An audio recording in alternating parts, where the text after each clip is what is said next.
Topik kita hari ini adalah teknik pengukuran dan scaling atau bahasa Inggrisnya.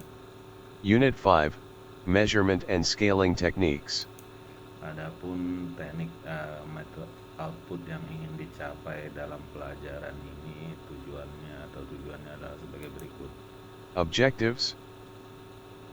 After studying this unit, you will be able to recognize the tools of sound measurement, Mengetahui peralatan yang bagus untuk pengukuran, explain the techniques of developing measurement tools, mampu menjelaskan teknik pengembangan peralatan pengukuran, describe the meaning and techniques of scaling, dapat menggambarkan arti dan teknik scaling,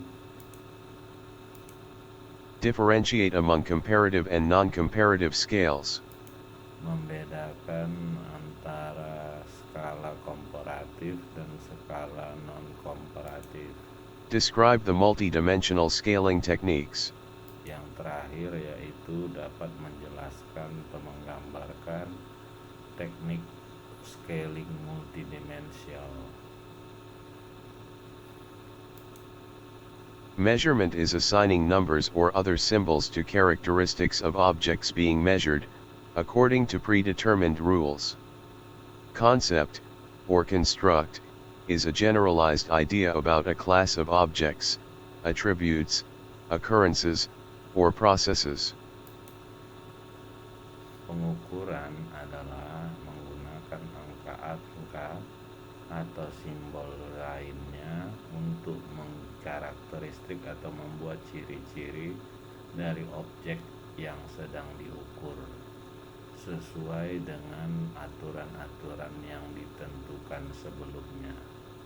Konsep atau konstruk adalah generalisasi ide tentang sebuah kelas dari objek, atribut, occurrence atau kejadian, ataupun proses. Relatively concrete constructs comprises of aspects such as age, gender, number of children, education, income. Relatively abstract constructs take into account the aspects such as brand loyalty, personality, channel power, satisfaction. Nah, kita lihat di sini bahwa konkret konstruk itu ada dua jenis, satu yang konkret, ada satu lagi yang abstrak. Yang konkret itu umur, jenis kelamin, jumlah anak, pendidikan, pendapatan. Sedangkan yang abstrak itu seperti kesetiaan merek atau brand loyalty, personality, channel power, dan kepuasan.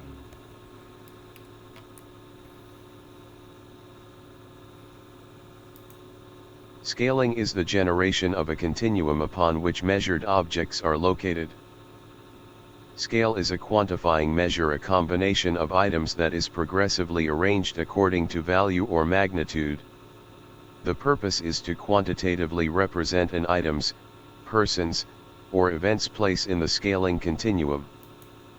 Oke, jadi kita lihat scaling itu adalah generation atau penciptaan tentang of a continuum upon which measure object allocated.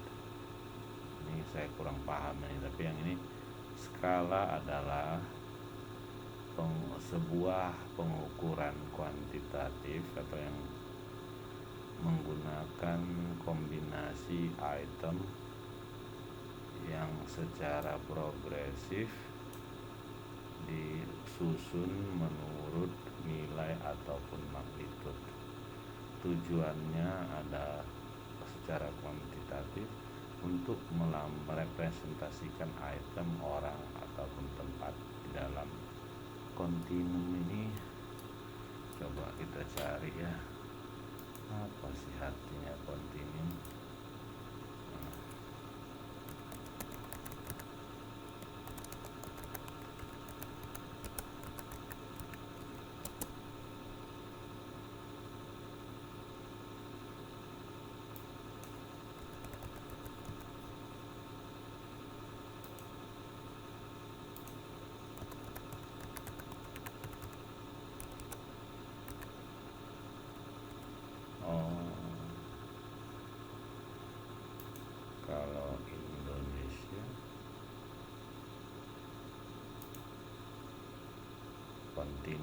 juga artinya, atau secara berkelanjutan.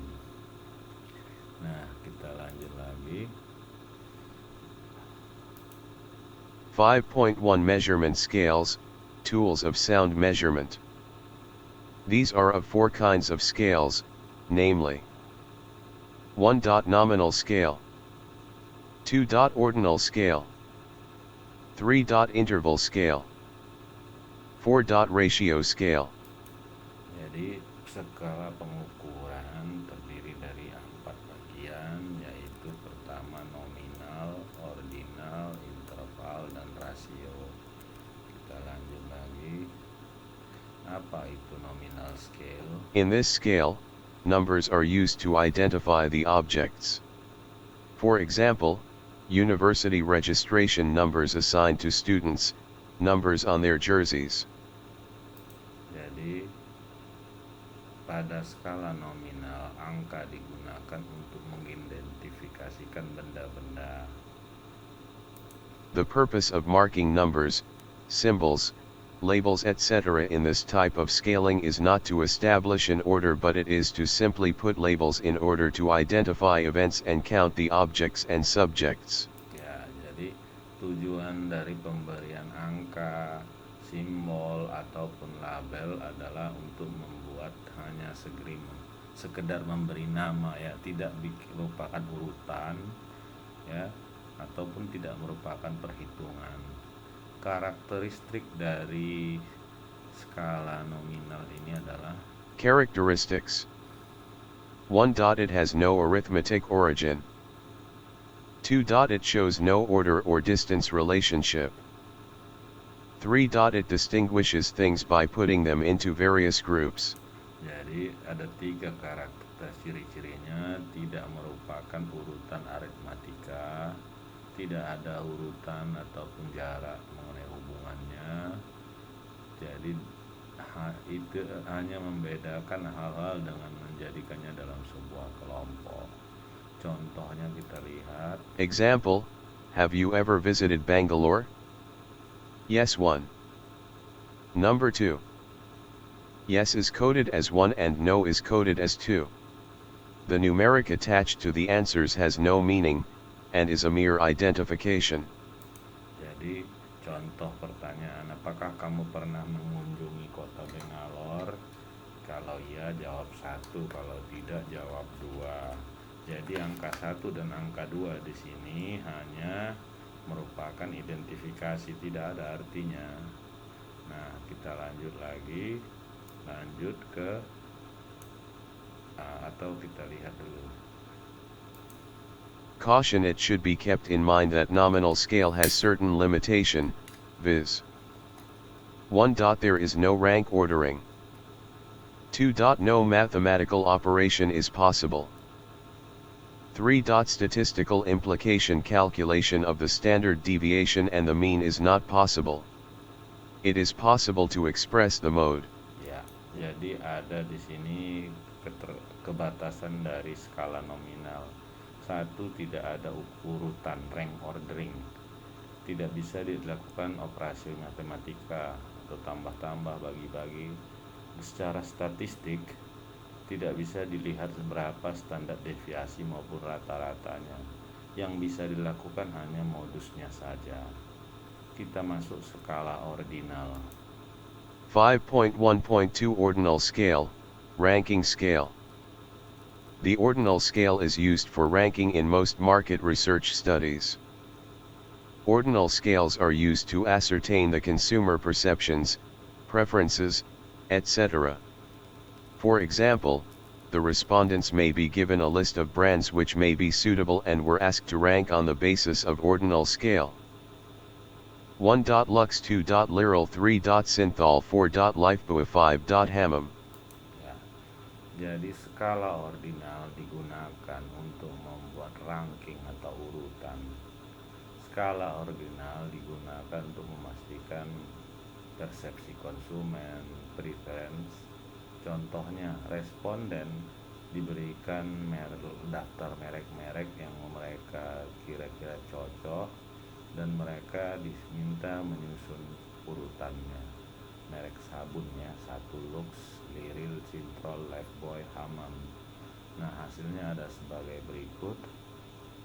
Ranking 1 adalah Citrol, jumlah responden 150, kedua Liril 300, Hamam 250, Lux 200, Lifebuoy 100. Tapi ini dia belum disusun ya. Nah, jadi kalau sesudah merek, mereka kemudian ditanya, bukan ini, coba kita lihat. Rank the following attributes of 1 to 5 scale according to the importance in the microwave oven. Ya, jadi terus kemudian ada lagi survei bagaimana mereka diminta memberi skala 1 sampai 5, apa yang menjadi penilaian mereka dalam membeli sebuah microwave. Ada company, function, price, comfort, design. Nah, karakteristik dari skala ordinal. Characteristics. 1. The ordinal scale ranks the things from the highest to the lowest. 2. Such scales are not expressed in absolute terms. 3. The difference between adjacent ranks is not equal always. 4. For measuring central tendency, median is used. 5. For measuring dispersion, percentile, or quartile is used. Ya, jadi karakteristiknya 1, skala ordinal menunjukkan ranking yang tertinggi sampai yang terendah.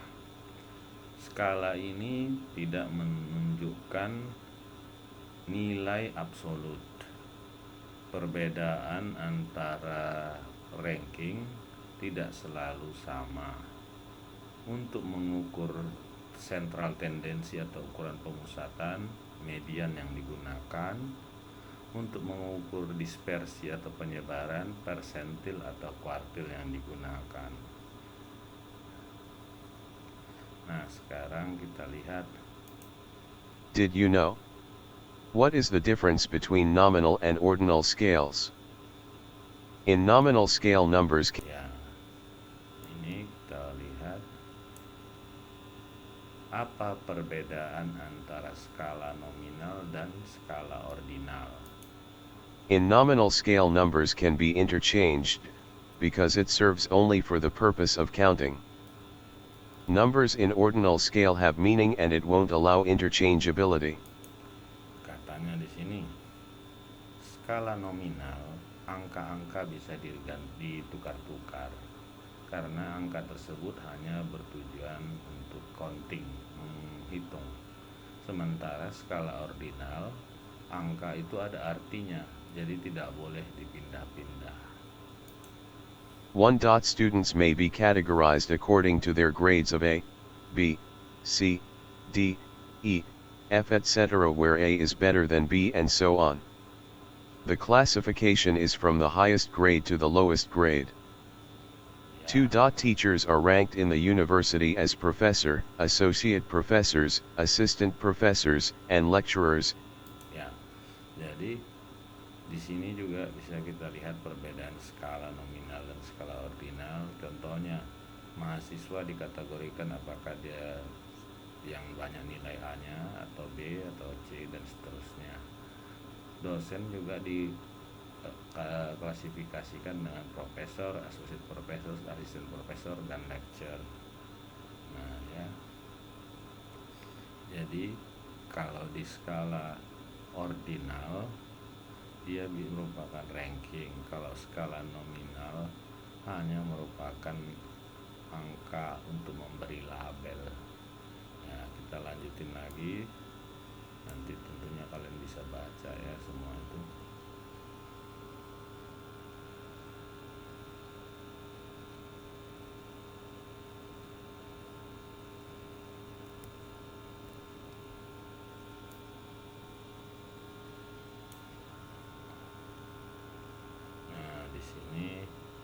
Ada contohnya di sini. One can ask respondents questions on the basis of one or more attributes such as flower, color, etc., and ask about liking or disliking, e.g., whether the respondent likes soft drinks or not. Ya, jadi skala ordinal bisa sangat suka, saya biasa-biasa saja, tidak suka, sangat tidak suka, yang begini-begini termasuk skala ordinal.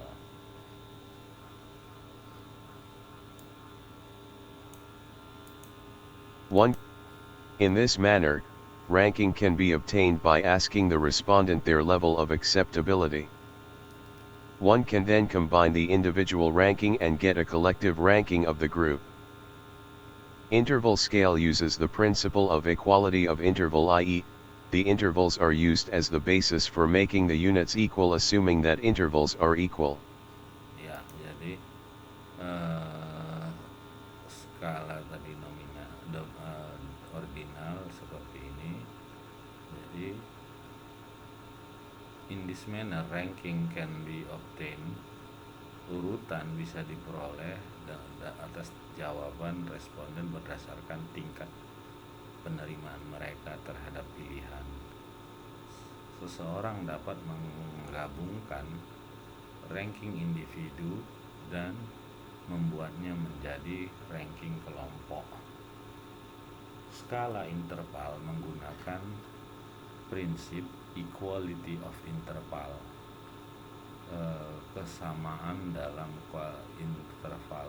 Berarti sekarang sudah masuk ke skala interval nominal. Kok tiba-tiba masuk kemari, ada yang hilang ini mungkin halaman, tapi nggak apa-apa. Karakteristik dari skala interval. Characteristics. 1. Interval scales have no absolute zero. It is set arbitrarily. 2. For measuring central tendency, mean is used. 3. For measuring dispersion, standard deviation is used. 4. For test of significance, t-test and f-test are used. 5. Scale is based on the equality of intervals. Ya, karakteristik skala interval. 1. Tidak mempunyai nilai angka 0. Kedua, untuk mengukur sentral tendensi atau pemusatannya rata-rata yang digunakan. Untuk mengukur dispersinya standar deviasi.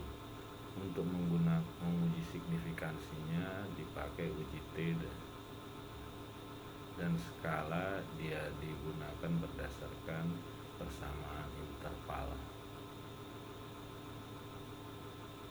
Baru mulai interval skala, tinggal apa bukunya aneh. Interval scale is more powerful than the nominal and ordinal scales. The distance given on the scale represents equal distance on the property being measured. Interval scale may tell us how far the objects are apart with respect to an attribute. This means that the difference can be compared. The difference between 1 and 2 is equal to the difference between 2 and 3. Ya, jadi skala interval lebih powerful, lebih kuat daripada skala nominal maupun ordinal. Jarak yang diberikan untuk dalam skala melambangkan jarak yang sama atas properti atau hal yang sedang diukur. Skala interval memberitahu kita berapa jauh objek terpisah berdasarkan atributnya. Ini artinya perbedaan dapat dibandingkan. Perbedaan antara 1 dan 2 sama dengan perbedaan antara 2 dan 3.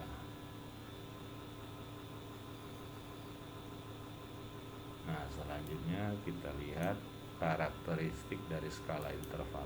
Characteristics. 1. Interval scales have no absolute zero. It is set arbitrarily.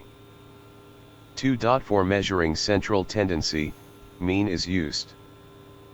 3. For measuring dispersion, standard deviation is used. 4. For test of significance, t-test and f-test are used. 5. Scale is based on the equality of intervals. Ya, ini tadi udah kita bahas, berarti bukunya ini yang salah susunnya, nggak apa-apa. Ini ada latihan contohnya ya, kita baca contohnya.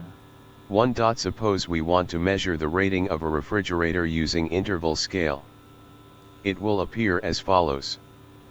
Ya, jadi Jadi seandainya kita ingin mengukur pengguna kulkas, rating dari kulkas muncul seperti ini.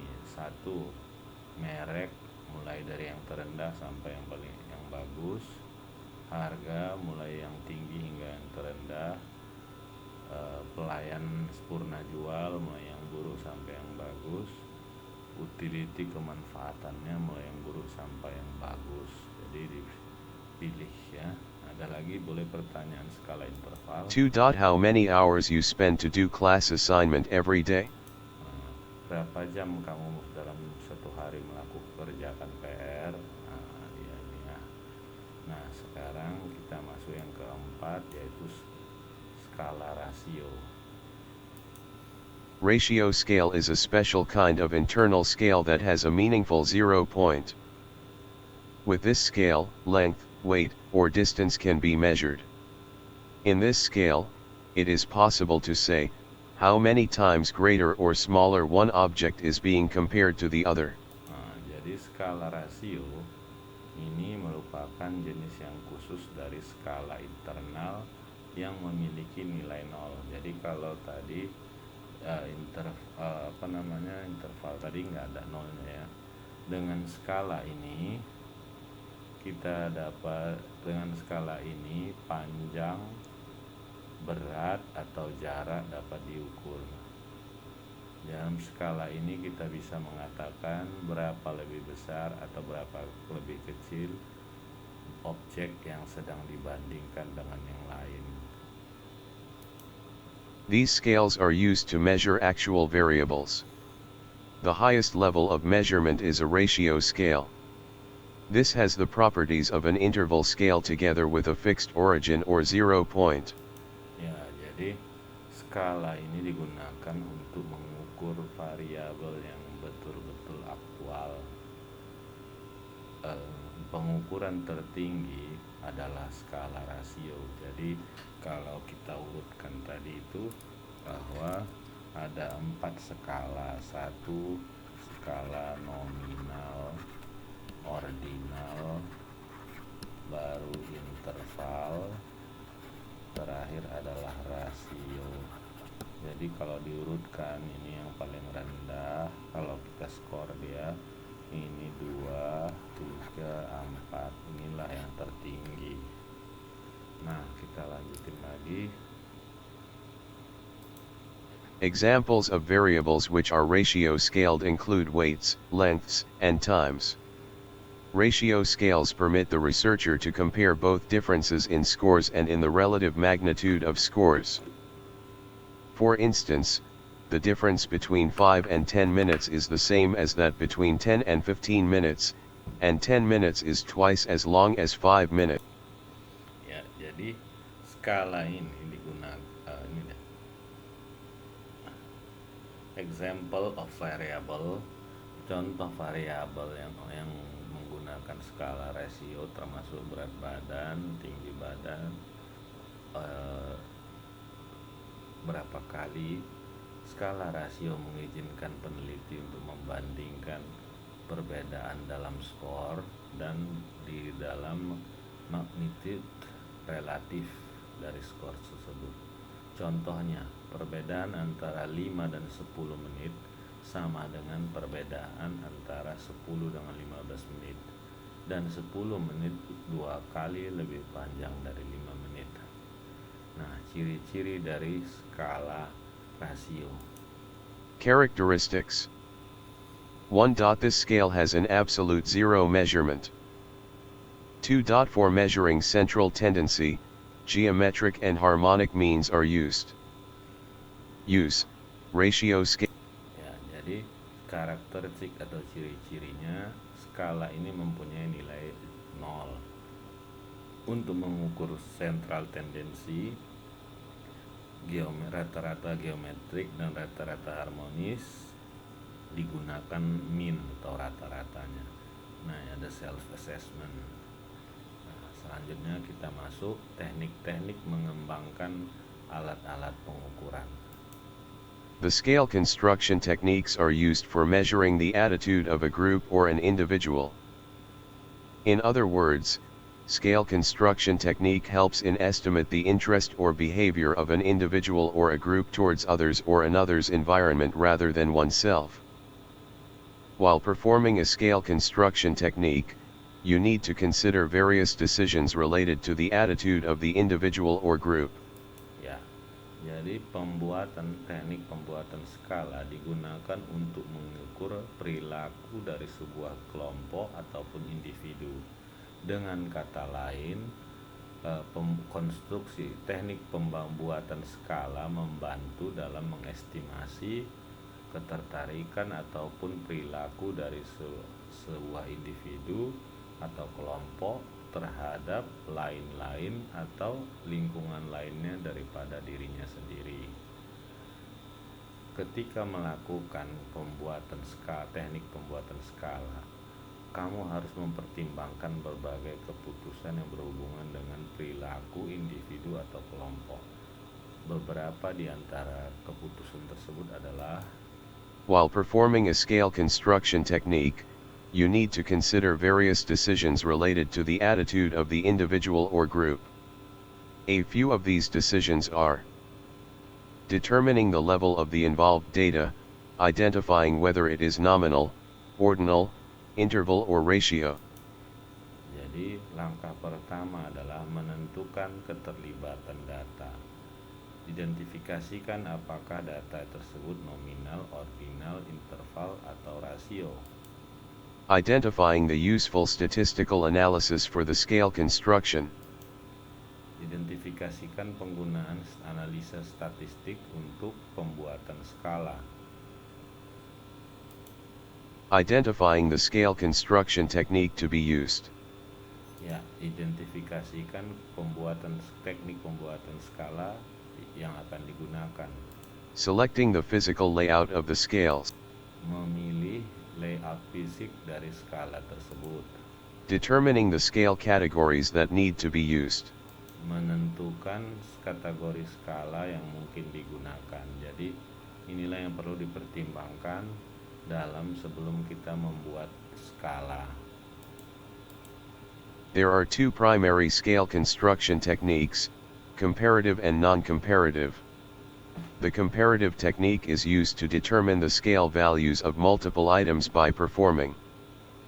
Ya. Jadi katanya di sini ada dua bentuk dasar teknik pembuatan skala, yaitu teknik komparatif dan teknik non-komparatif.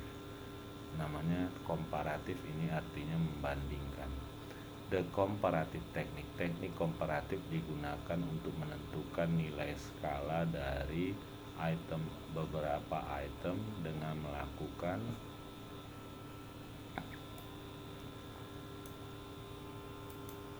comparisons among the items. In the non-comparative technique, scale value of an item is determined without comparing with another item. Furthermore, these two techniques are also of many types. The various types of comparative techniques are: sementara non-komparatif teknik, nilai skala dari sebuah item ditentukan tanpa melakukan pembandingan terhadap item lain. Selanjutnya, kedua teknik ini juga terdiri dari berbagai tipe. Tipe komparatif bisa terdiri dari 1. 1. Pairwise comparison scale. This is an ordinal level scale construction technique, where a respondent is provided with two items and then asked him to select his/her choice. Ya, pairwise comparison scale. Ini adalah pembuatan skala level ordinal, teknik pembuatan skala level ordinal, di mana seorang responden diberikan dua item dan dia diminta untuk memilih. 2. Rash model scale.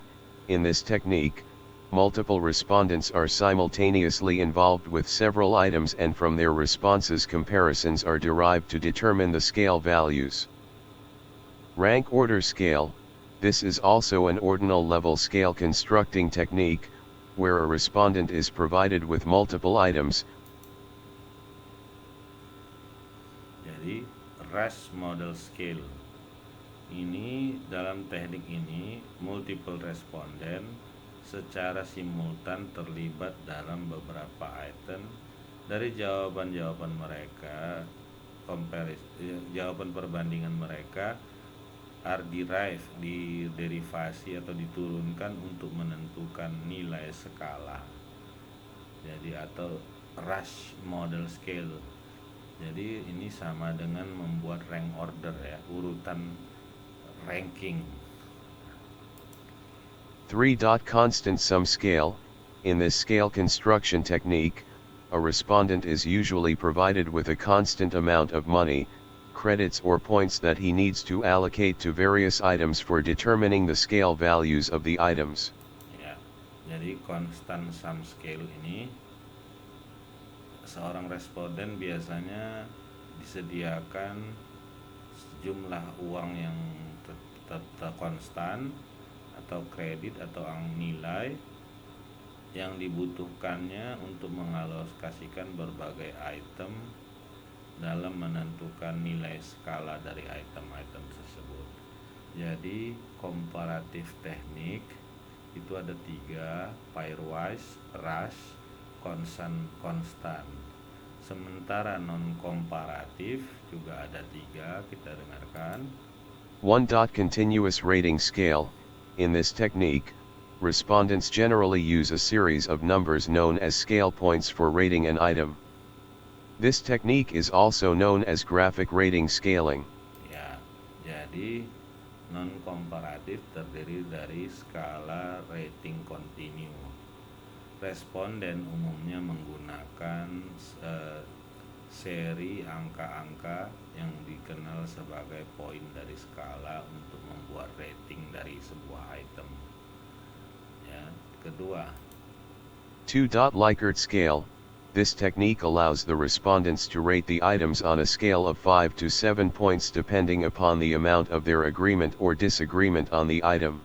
Ya, kedua itu skala Likert.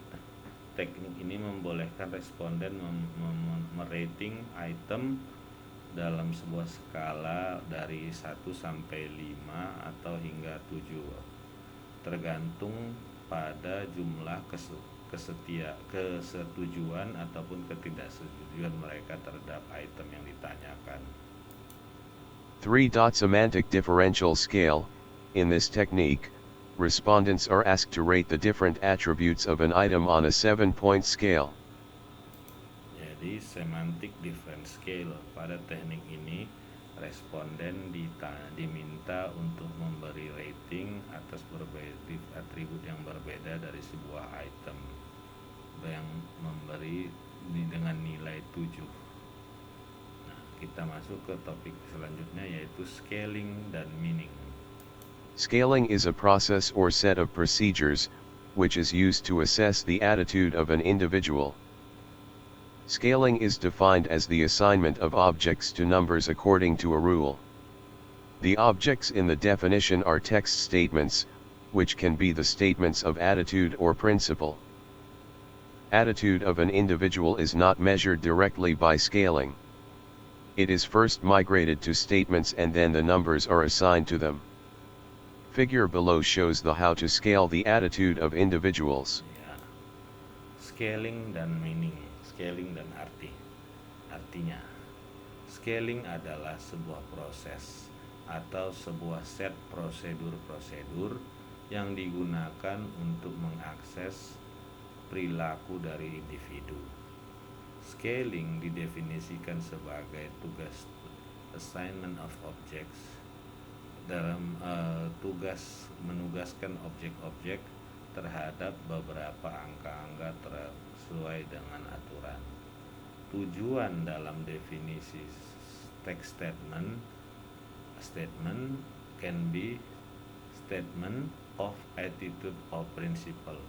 Jadi scaling ini hanya merupakan prosedur. Jadi dia digunakan untuk mengetahui dari attitude. Jadi skala ini dinyatakan dengan text statement, pernyataan dalam bentuk kalimat Kemudian responden memilih jawaban yang sesuai dengan kenyataan yang mereka hadapi atau mereka rasakan. Nah, contoh di sini pertanyaannya, Do you permit drinkers to live in your country? nah, apakah kamu membolehkan pemabuk tinggal di negaramu? Nah, kita tinggal memilih di sini. Atau contohnya lagi, Do you permit drinkers to live in your neighborhood? apakah kamu membolehkan pemabuk tinggal di lingkunganmu? Do you let your child to marry a drinker? Apakah kamu membolehkan anakmu menikahi seorang pemabuk? Nah, itulah.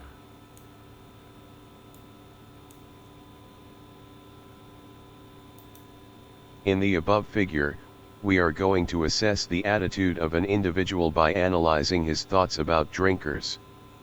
You can see that as you move down, the attitude or behavior of people towards drinkers become more provisional. If an individual agrees with a statement in the list, then it is more likely that he will also agree with all of the assertions above that statement. Thus in this example, the rule is growing 1. So this is called scaling. Scaling is done in the research process to test the hypothesis. Sometimes, you can also use scaling as the part of probing research.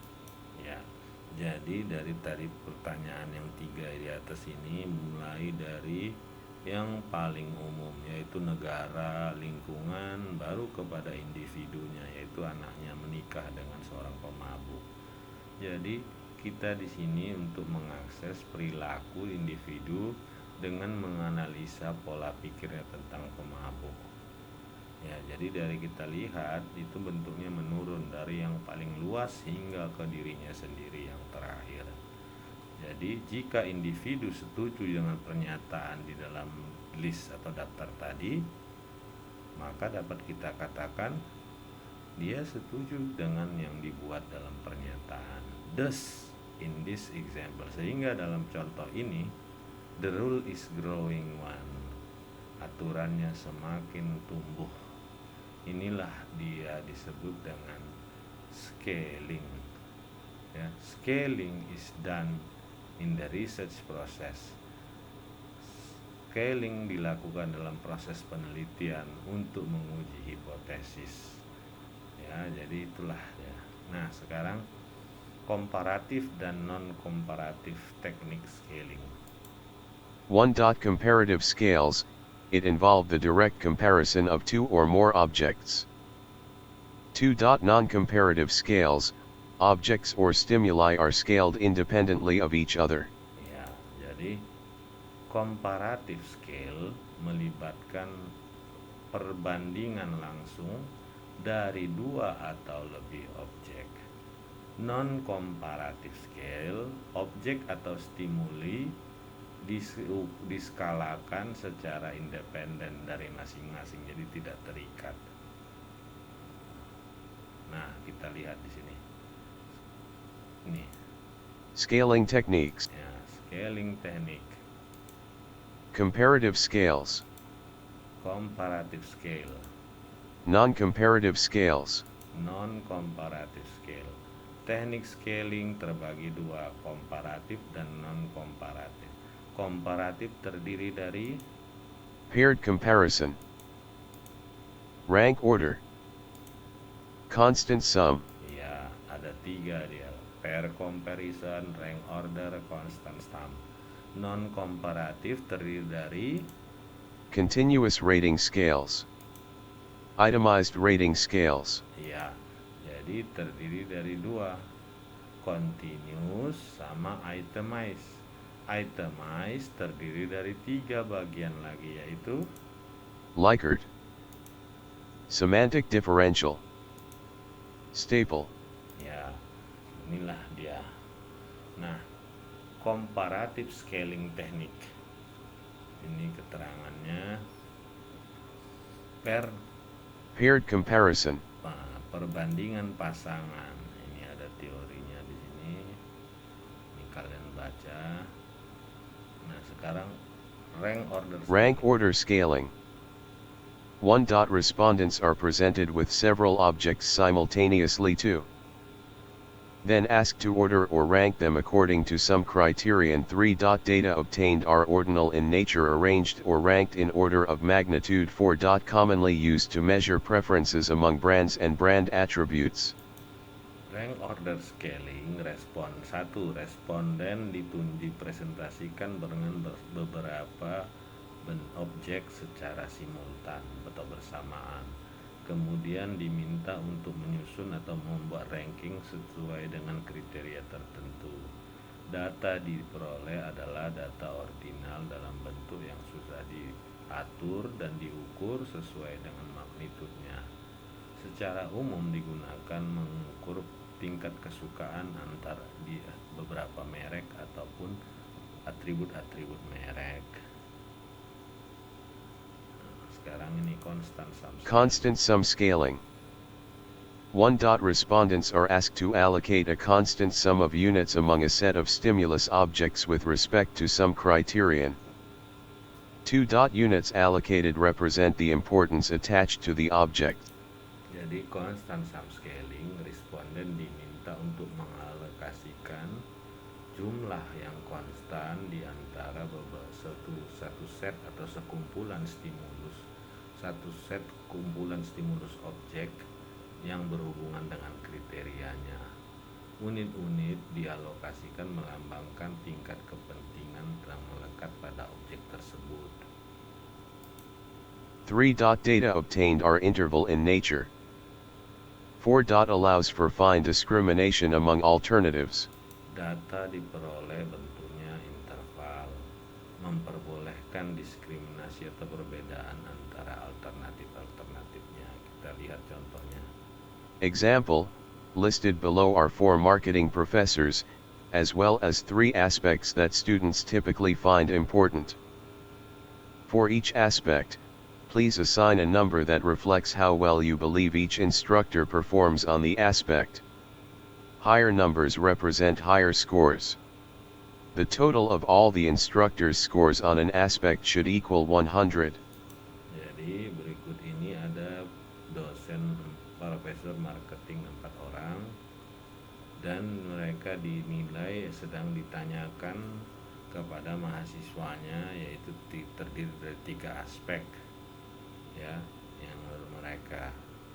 Nah, ini ada nama profesornya Cunningham, Day, Parker, Thomas.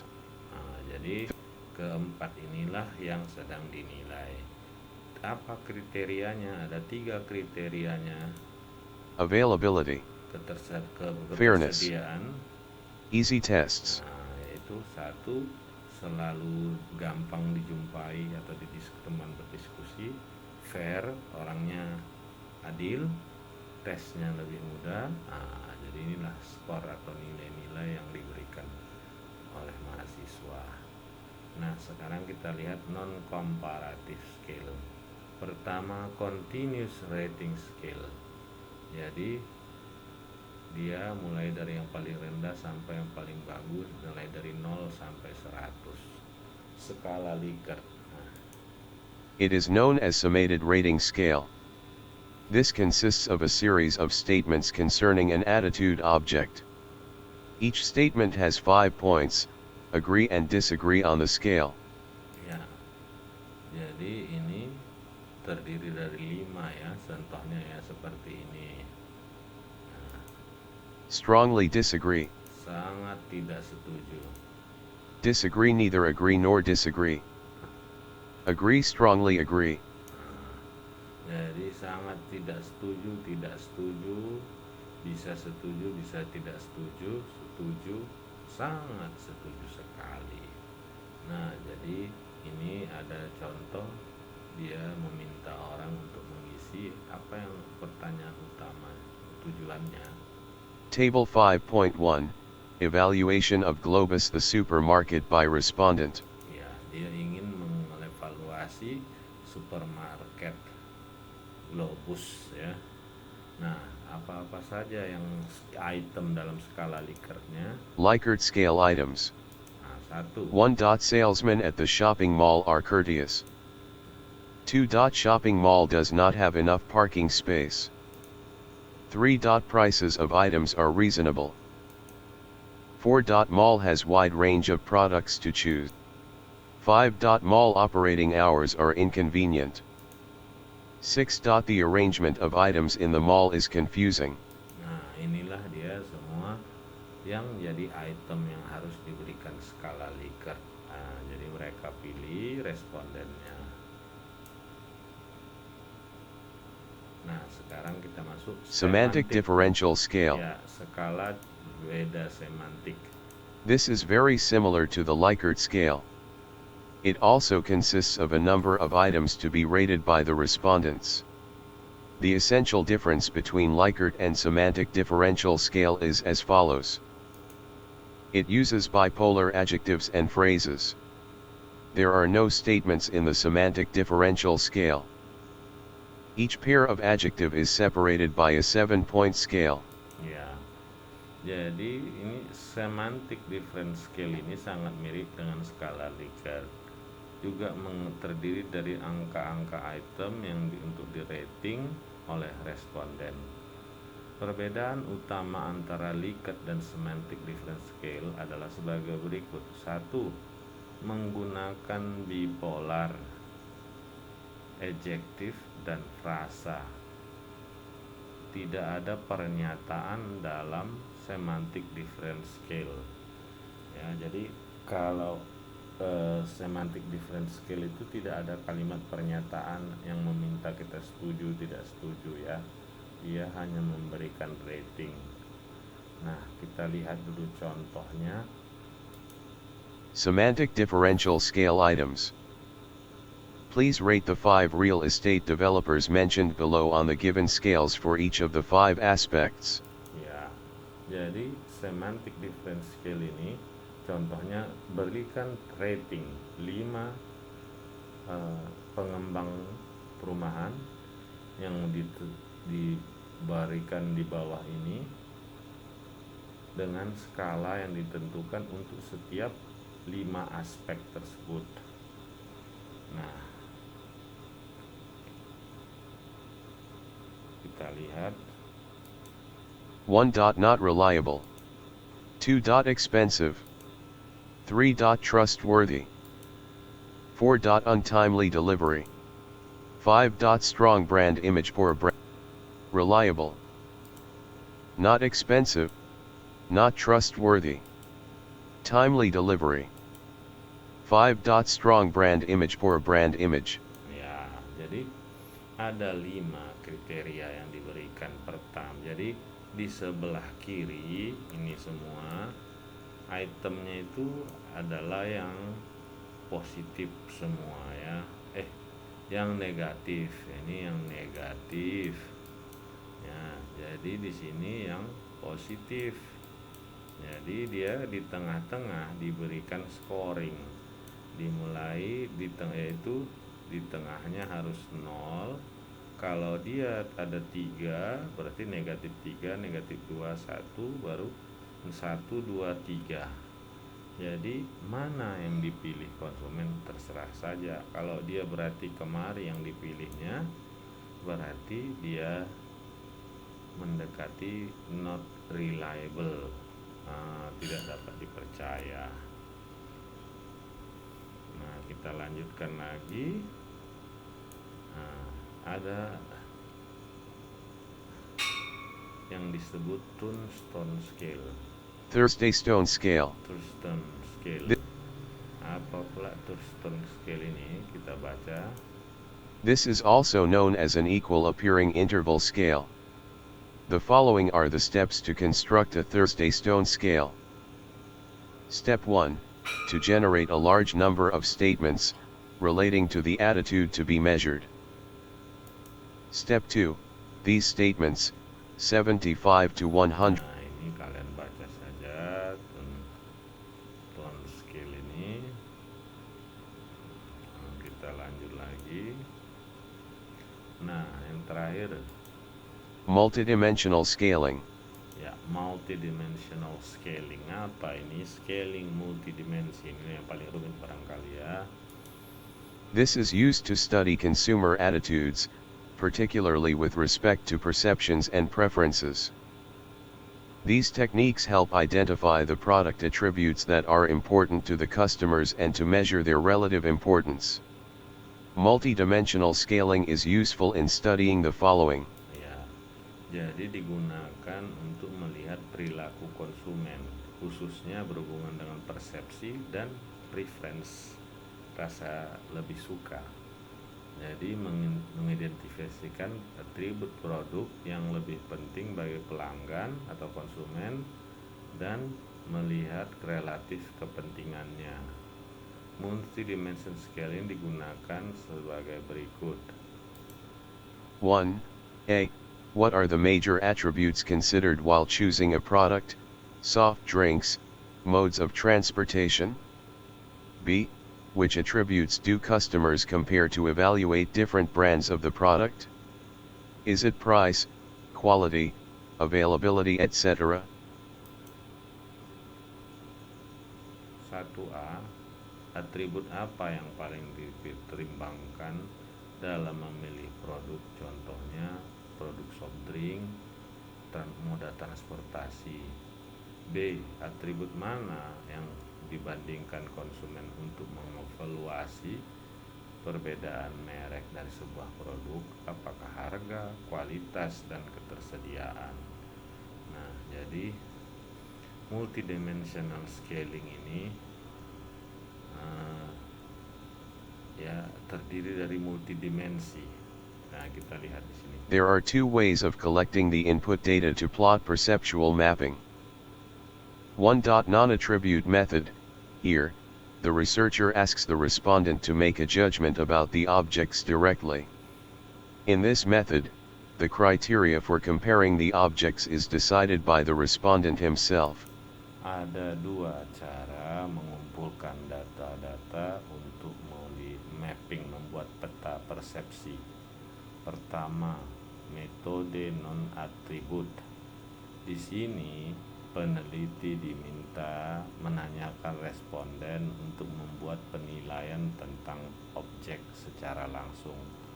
Metode ini kriteria untuk membandingkan objek ditentukan oleh responden itu sendiri. Kedua, metode atribut. Notes 2. Attribute method. In this method, instead of respondents selecting the criteria, they were asked to compare the objects based on the criteria specified by the researcher. Metode atribut, responden tidak disuruh memilih kriteria. Mereka disuruh membandingkan objek berdasarkan kriteria yang ditentukan oleh peneliti. Sekarang alat apa yang digunakan dalam MDS? Software such as SPSS, SAS, and Excel are the packages used in MDS. Brand positioning research is one of SPSS's important features. SAS is a business intelligence software. Excel is also used to a certain extent. Ya, jadi untuk dalam multidimensional scaling ini ada beberapa software yang dipakai, yaitu SPSS, SAS, ataupun Excel. Nah, yang selanjutnya ada namanya Staple scales. 1. Modern versions of the staple scale place a single adjective as a substitute for the semantic differential when it is difficult to create pairs of bipolar adjectives. 2. The advantage and disadvantages of a staple scale, as well as the results, are very similar to those for a semantic differential. Ya, skala stapel adalah satu bentuk modern dari skala stapel, menempatkan sebuah kata sifat sebagai pengganti dari semantik diferensial ketika kita kesulitan menciptakan sepasang kata sifat bipolar atau berpasangan, seperti contoh tadi ya. Manfaat ataupun keburukan dari skala staple sama dengan juga hasilnya sangat mirip dengan semantik diferensional ya. Oke, kita lihat ada di sini tabel basic non comparative scale. Nah, Table 5.2, Basic Non-Comparative Scales. jadi Scale. Basic characteristics. Examples. Advantages. Disadvantages. ya. Continuous rating scale. Nah, jadi kita lihat di sini skala non komparatif, skalanya apa namanya, ciri-ciri dasar atau utamanya apa, contohnya kebaikan dan keburukan. Skala namanya continuous rating scale. Place a mark on a continuous line. Reaction to TV commercials. Easy to construct, cumbersome scoring and less computerized. Ya. Continuous rating scale mempunyai ciri-ciri dasar, menempatkan sebuah tanda pada garis yang kontinu. Contohnya ketika kita menanyakan reaksi atas iklan TV. Keuntungannya mudah dibuat, keburukannya scoringnya harus menggunakan komputer, agak sulit dilakukan secara manual. Itemized rating scale, jadi item per item yang digunakan dalam membuat skala. 1. Likert scale, degree of agreement on a numbered scale. Measurement of attitudes, perceptions. Easy to construct, administer, and understand. More time consuming. Ya, berdasarkan rating item per item, skala item per item. 1. Skala Likert, tingkatan dari setujuan atas berapa skala, mengukur attitude ataupun persepsi, kebaikannya mudah dibuat, dilaksanakan dan dimengerti, tetapi keburukannya adalah banyak makan waktu. Semantic differential. Numbered scale with bipolar labels. Brand, product, and company images. Versatile. Difficult to construct appropriate bipolar adjectives. Ya, semantik diferensial, ciri-cirinya ada bipolar label. Jadi tadi mulai yang kita ada yang positif di kiri atau yang positif di kiri, negatif di kanan. Ini umpamanya sering dicontohkan sebagai image atau image atas merek, brand image, produk. Kebaikannya versatile. Apa arti versatile ya? Kita lihat dulu. Versatile, serbaguna kebaikannya ya. Jadi dia serbaguna. Versatile. Difficult.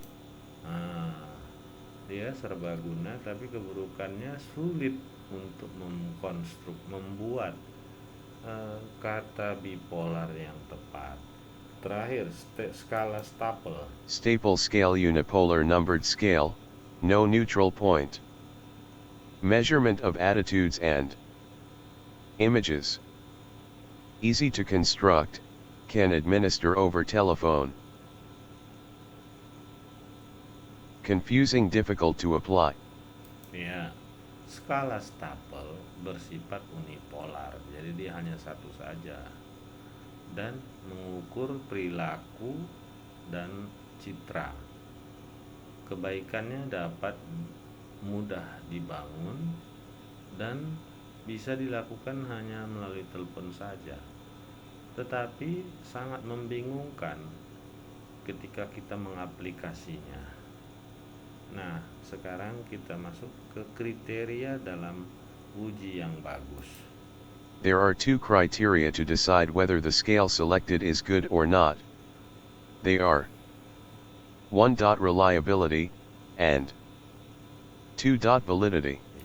ada dua uji untuk melihat skala yang bagus atau tidak, validitas dan reliabilitas. Nah, kita lihat di sini. Scale evaluation, reliability, validity, test retest, internal consistency, alternative forms, content criterion construct, convergent validity, discriminate validity, nomological validity. Jadi evaluasi skala dilakukan dengan dilakukan reliabilitas dan validitas. Reliabilitas dilakukan dengan test and retest, adanya internal konsistensi, alternatif form, bentuk alternatifnya. Sementara validitas dilakukan dengan melihat konten, kriteria maupun konstruknya. Konstruk terdiri dari konvergen, diskriminan, nomologikal. Nah, analisis reliability. Ini analisis validity.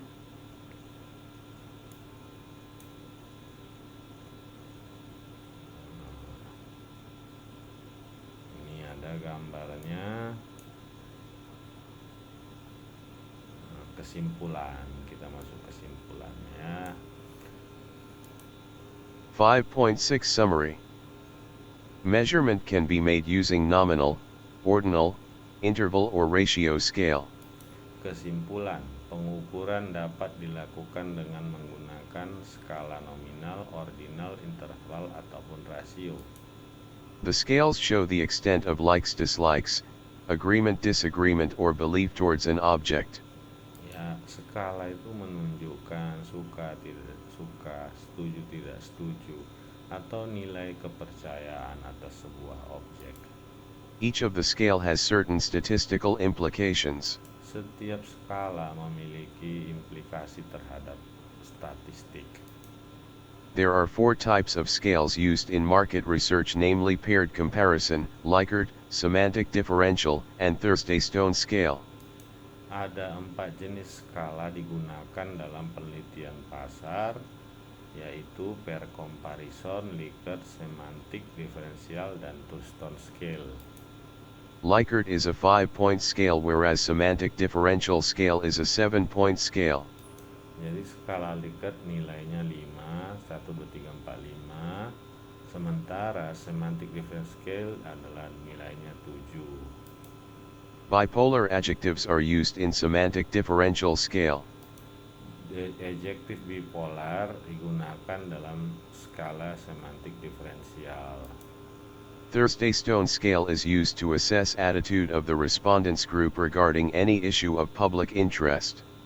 Ya, jadi kalau skala Thurston digunakan untuk mengakses perilaku responden atau kelompok sehubungan dengan any masalah public interest. Validity and reliability of the scale is verified before the scale is used for measurement.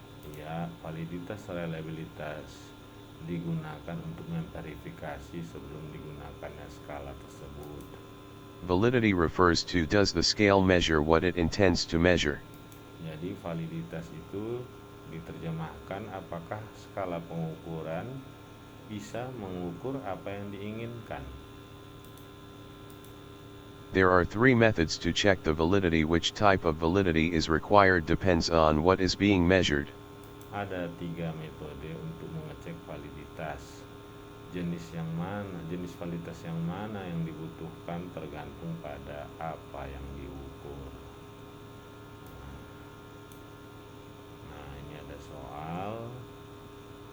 Ya, silahkan kalian kerjakan. Ada nanti saya bikin. Semoga berhasil. Mudah-mudahan bermanfaat. Terima kasih.